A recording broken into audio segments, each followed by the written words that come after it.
Emil Durkheim, 1858–1917. About the sociologist.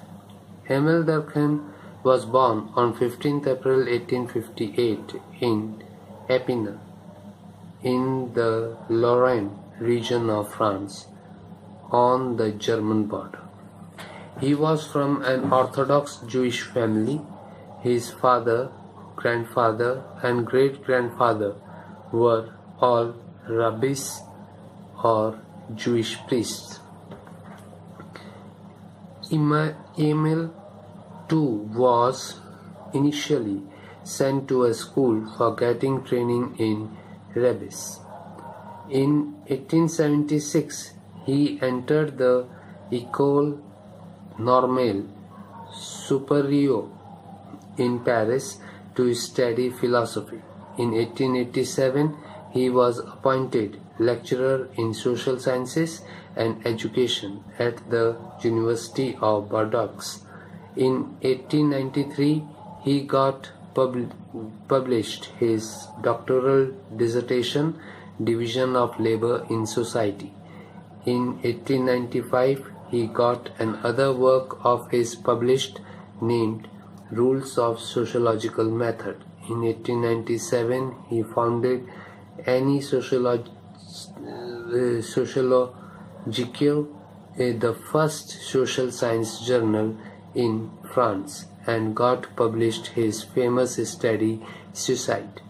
In 1902, he joined the University of Paris as the chair of education. Later in 1913, the chair was renamed Education and Sociology. In 1912, he got published Elementary Forms of Religious Life. In 1917, he died at the age of 59, heartbroken by the death of his son André in World War I.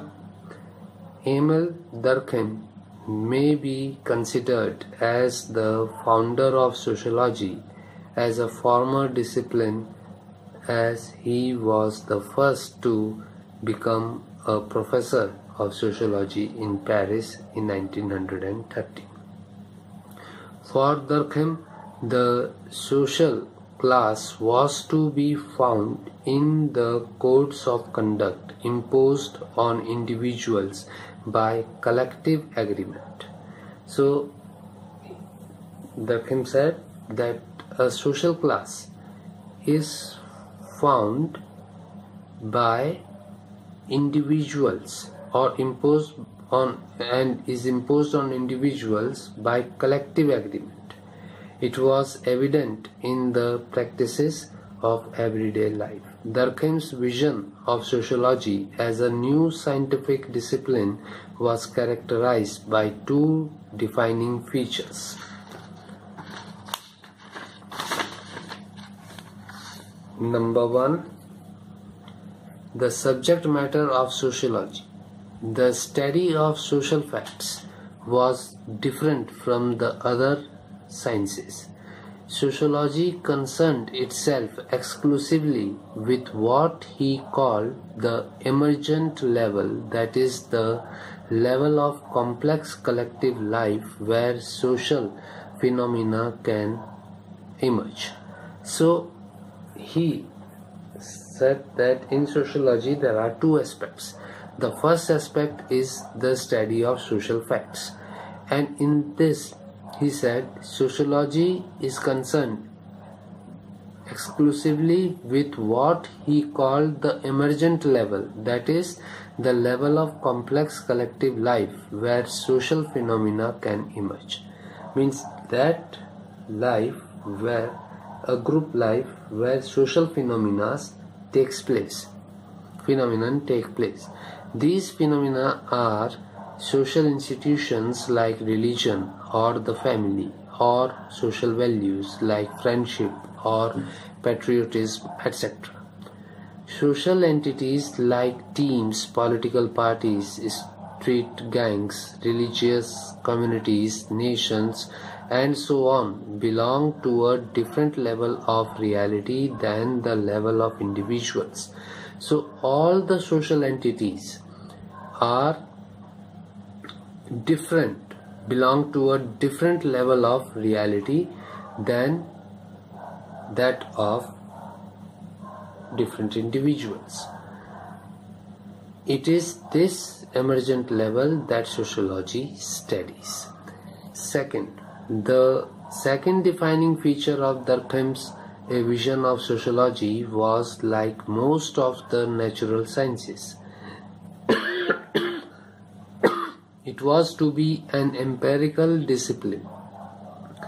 One of Durkheim's most significant achievements in his demonstration that sociology, a discipline that dealt with abstract entities like social facts, could nevertheless be a science founded on observable, empirically verifiable evidences.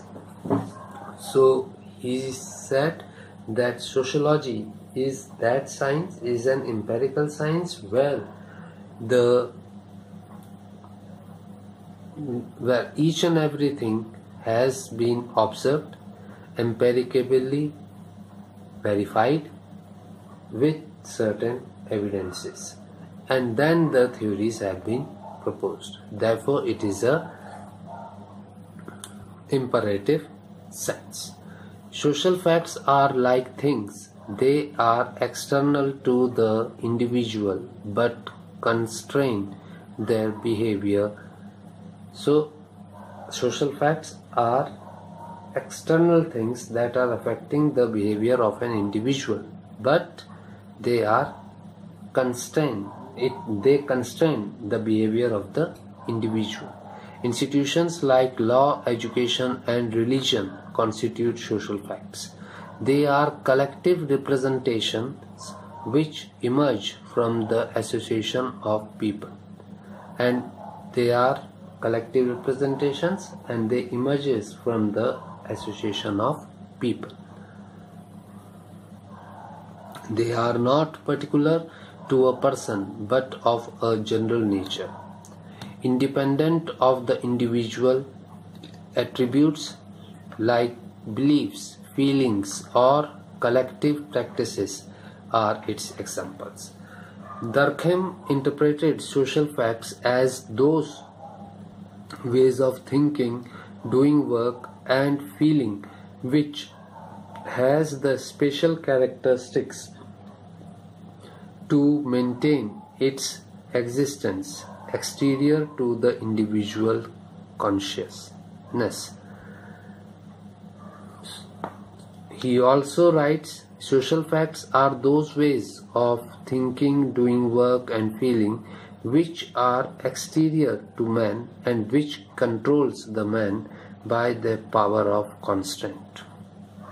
So, social facts helps in controlling the man in all his activities. Moral facts are phenomena like others. They consist of rules of action recognizable by certain distinctive characteristics. So, moral facts, they tell how the work is to be done, what should be done and what should not be done. It must then be possible to observe them, describe them, classify them, and look for certain laws explaining. The morality appropriate for one society was inappropriate for another. All those principles of morality which are applicable on one society may not be applicable on the other society, or may not be accepted by the other society. So for Durkheim, the prevailing social conditions could be deduced from the moral codes. This made sociology akin to the natural sciences and was in keeping with his longer objective of establishing sociology as a rigorous scientific discipline.